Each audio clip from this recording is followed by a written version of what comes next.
Whether Diablo IV is your first Diablo game, or you're a 1,000+ hour Diablo veteran, there's a few things that might be able to catch you off guard. Now, to be clear, unless you're playing hardcore, there's nothing that'll completely permanently destroy your character.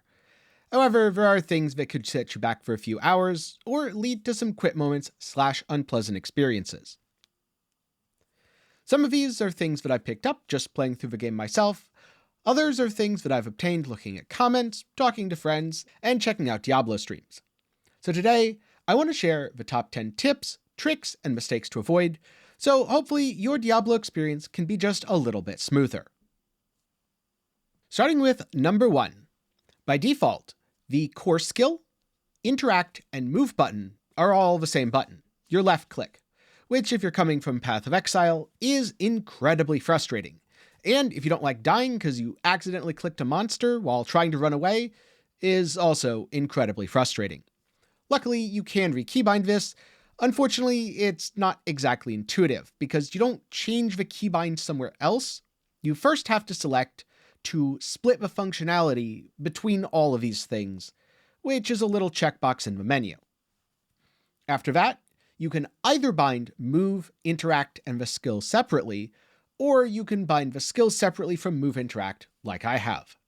And again, this is rather counterintuitive, but it doesn't take that long to figure out and therefore fix. Personally, I found the game to be a little bit weird and unresponsive at first, just because I kept accidentally attacking or using skills on enemies, which would cause me to walk towards them like an idiot, and unfortunately did get me killed. After fixing that, the gameplay was buttery smooth. Tip number 2, upgrades are important. Potions are your only reliable source of recovery early on, and they're especially important if you make mistakes on a boss fight. They heal for a flat amount, plus a percentage of your max life. Therefore, as you level up, you need to journey across Sanctuary collecting materials to bring back and upgrade your potions. This increases the base healing, making it more efficient. Later, you can also get the Imbiber glyph on your Paragon board to make potion healing even more effective. Potions are upgraded using herbs and other materials that can be collected in the open world, so keep an eye out as you're progressing through Sanctuary. Potion capacity is also important. This is obtained by reaching Reputation rank 2 with each zone. The more potions you have, the more healing you bring into a boss fight. And of course, potions aren't the only thing you can upgrade. You can also upgrade your gear at the jeweler and the blacksmith. This increases the power and stats, which can be especially important for key pieces like your weapon, or jewelry that has powerful legendary aspects early on. Consider making these gear upgrades before key boss fights, such as at the ends of Acts 2, 4, and 6, or before attempting a Capstone dungeon. This is great because increasing item power also increases weapon DPS and helps you push mods into new tiers for significant bonuses. Just don't go willy-nilly upgrading everything because resources are limited and it gets quite pricey. In that regard, you can also salvage unwanted equipment to get some of these upgrade materials, but more often than not you'll want to vendor it, selling it for gold instead, since you'll need a lot more gold than you'll need upgrade materials. Tip number 3, manage your world tiers correctly. World tiers are a reflection of the difficulty, danger, and rewards in Sanctuary. At the start, you'll have normal and veteran. Now, I know you're a Giga Chad gamer who's easily able to handle veteran. But remember, with increased challenge comes increased time, and veteran isn't that much more rewarding than normal. So if you want the easiest, fastest leveling possible, breeze through on World Tier 1, then jump to World Tier 3 later. If you actually want the challenge and enjoy the journey rather than the destination, I would go veteran. That said, if you're playing in a group or absolutely decimating stuff on World Tier 1, you can always try veteran and see how it goes. The reason you want to get to World Tier 3 and 4 as soon as possible is, when you do, there's new content like Hell Tides and Ancestral Nightmare dungeons. These drop sacred items, ancestral items, and are overall an important part of progressing through Diablo IV's endgame. If you want to know more about Diablo IV's endgame, then do check out my Diablo IV endgame guide right after this video. It'll be up in the card and down in the description below. For a bonus tip, once you get to World Tier 3, you get sacred items which are much more powerful than regular items, and at World Tier 4 you get ancestral which are stronger still. They have better stats, and overall allow you to absolutely dominate, which is why it's more efficient to farm on higher world tiers. But this means a significant jump in difficulty as well. So if you're underleveled or just switched over, farming on the world tier below can be an effective way to get your character up to par so you're not entirely crushed. If you ever need to change your world tier, you can do so at the statue of Anarius found in the main city.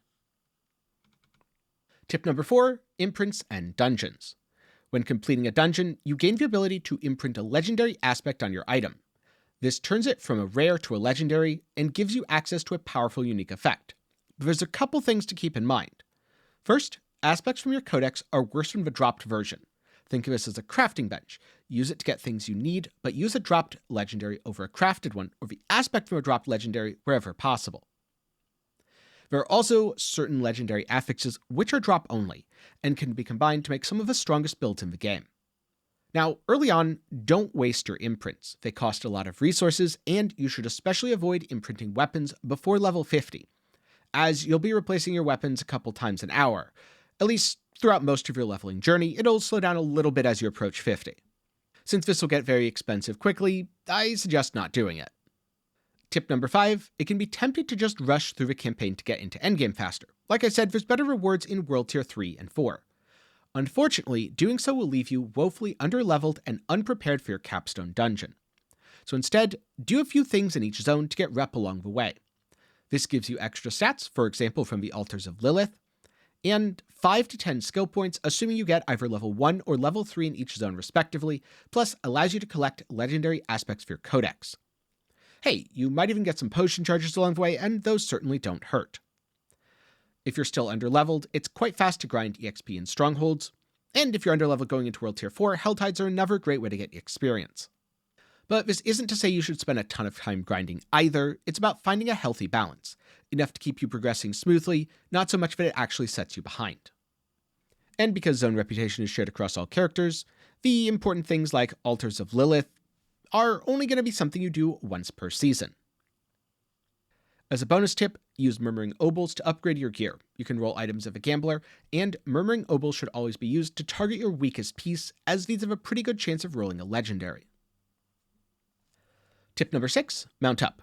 To get your mount, you need to complete Donan's Favor, and that requires a significant amount of progression through the story, but having a mount greatly increases your mobility and cuts down the time it takes to move between zones. Your mount gallops quickly, and you even get a special class-specific dismount that you can use to decimate the unlucky demons in your path. Tip number 7, check out the Tree of Whispers. One of the first endgame systems you're introduced to is the Tree of Whispers, a freeform bounty system and a great way to gear up. It's unlocked through campaign progression, and is one of the best ways to prepare for your next capstone dungeon. There's several mission types: kill enemies, complete an event, etc. They drop grim favors. After you get 10, turn it in. For more on that, do check out my Diablo IV endgame guide. Number 8, the capstone dungeon boss is no joke. I fought him both times when underleveled, 47 for the first and 59 for the second. And the game was woefully inadequate at preparing me for these fights. They're a huge step up in both damage and mechanical complexity compared to everything previous. It kind of feels like you go from I one-shot everything while face tanking the boss to, oh god, the boss one-shots me and I don't know what to do. Don't worry, you'll get through it. Just keep in mind that you might need to upgrade your gear, get a couple important legendary aspects, maybe upgrade your potion, avoid green or red symbols on the ground, as they're quite deadly, and clean up adds quickly. They might not seem scary individually, but the damage accumulates fast and can easily get you killed. Keeping these things in mind, it might take a couple attempts, but you will be fine. And you can always go back and farm more if you're underleveled and struggling. As a bonus tip, when you're done with a dungeon, do be sure to use the Leave Dungeon option from your action wheel. This teleports you back to the start rather than back to the town. Now, tip number 9 could very well be the most important tip if you're looking to play efficiently. That is, group up. The best way to maximize your Diablo IV experience is spending your time in Sanctuary with friends. There's a lot of tasks that require you to split up within a dungeon, and when it comes to world events or Helltides, the more area you can cover, the more demons you can slay. Therefore, solo players generally won't be among the fastest, or the most geared, but that doesn't mean the game isn't fun to play alone. That said, if you are purely playing solo, you're going to find yourself noticeably behind your friends and clanmates who are grouping, and so you should maybe try to group up with them at least occasionally. Okay, so apparently I can't count to 10, which is probably because I had everything mislabeled in my list. And I think this is actually tip 9 and the previous one was tip 8. Although I'm not sure, maybe this is tip 10 and there's a tip 11. Either way, next tip. When you're progressing Nightmare dungeons, it can be slow going, especially at first. I found myself easily able to handle the tier 1, 2, and 3 dungeons, but I wasn't getting a ton of sigils of higher tiers. It was going up by 1.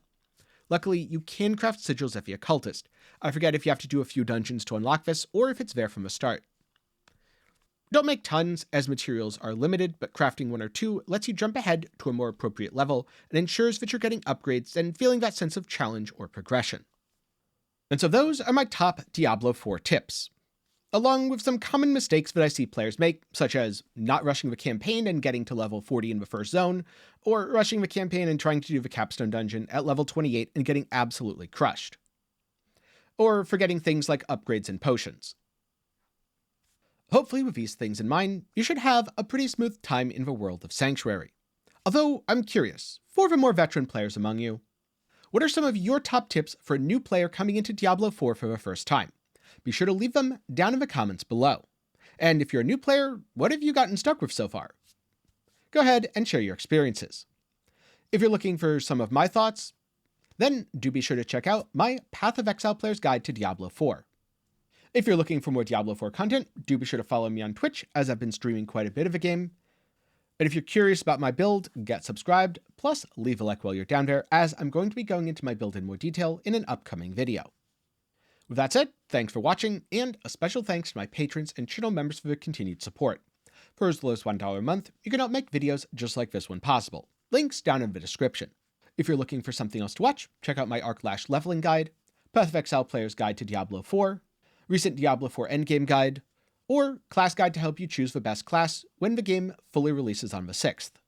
And if you've seen all those, maybe the video on screen will be of interest to you. But with that said, thanks for watching, and I hope to see you again sometime soon.